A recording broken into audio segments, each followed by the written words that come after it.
Hello, everyone. Welcome to this week's Climate Dispatch. My name is Lauren Hurl with Vermont Conservation Voters, and I am excited to be joined by my colleague, Johanna Miller from the Vermont Natural Resources Council, and the one and only Representative Gabrielle Stebbins, who we are thrilled to have join us today.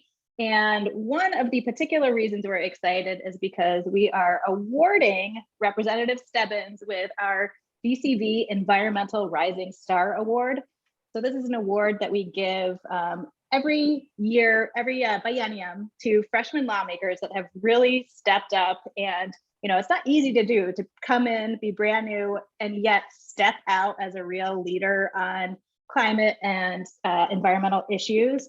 And Representative Stebbins came in, hit the ground running, and has just brought what was years of expertise in climate and clean energy in particular, and transportation issues and all kinds of issues, and joined the House Transportation Committee and has stepped up as an incredible leader, thought partner, ally.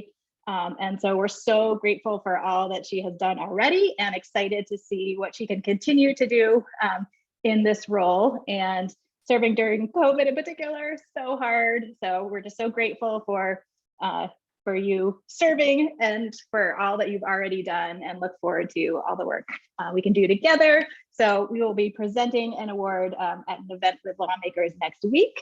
And we will also be revealing at that our 2022 Common Agenda of Environmental Legislative Priorities. And we will put in the chat for you a link to the document. You can get a sneak peek at it. And really we're highlighting, so this is something that we do every year where we work with the leading environmental groups to come out with what are the must-pass bills this year? What are the things that we have to take action on to stay on track for doing our part on implementing the climate action plan, building a resilient Vermont, protecting people's health, reducing exposure to toxic chemicals.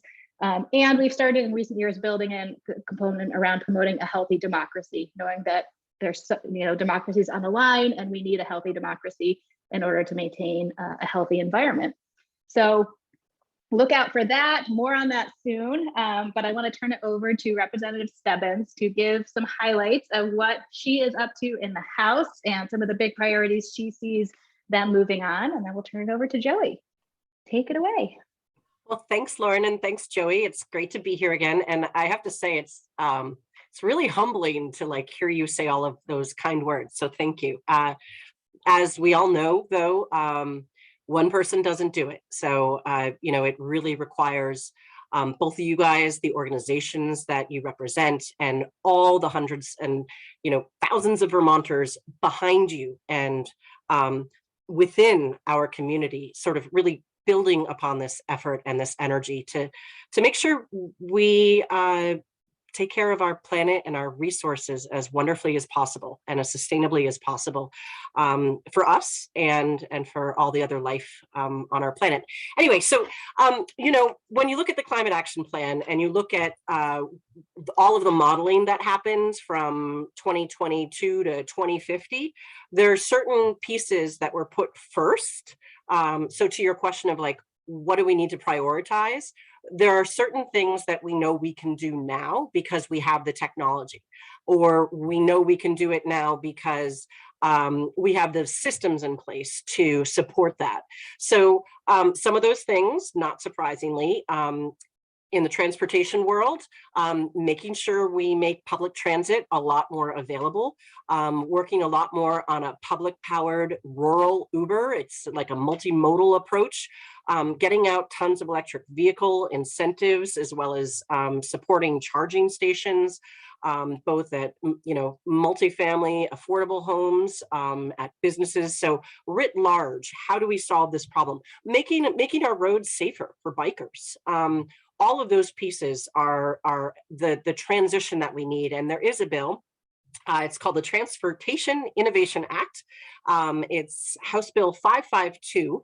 Right now, we're mostly talking budget, money. The transportation budget is $830 million this year. So it's a pretty large chunk, which when you find out how much it takes to just pave certain roads for a mile, it can be like $1 to $2 million to pave a road of a mile if it's in really bad shape, and depending on what the paving approach is. So without a doubt, the Transportation Innovation Act, hoping to see parts of that move forward. I mean, ideally, all of it would be great, but definitely there are large pieces related to electric vehicles, electric vehicle charging, because so many Vermonters really do live far enough out in rural areas that if they can't get from A to B, they can't get to work, they can't get to daycare, they can't get to their doctor's appointments. So figuring out how to build that, bridge that gap between what it costs to purchase a more efficient vehicle and a cleaner vehicle, so that ultimately everybody can save money on the fuel, as well as make a big difference in climate change and air quality.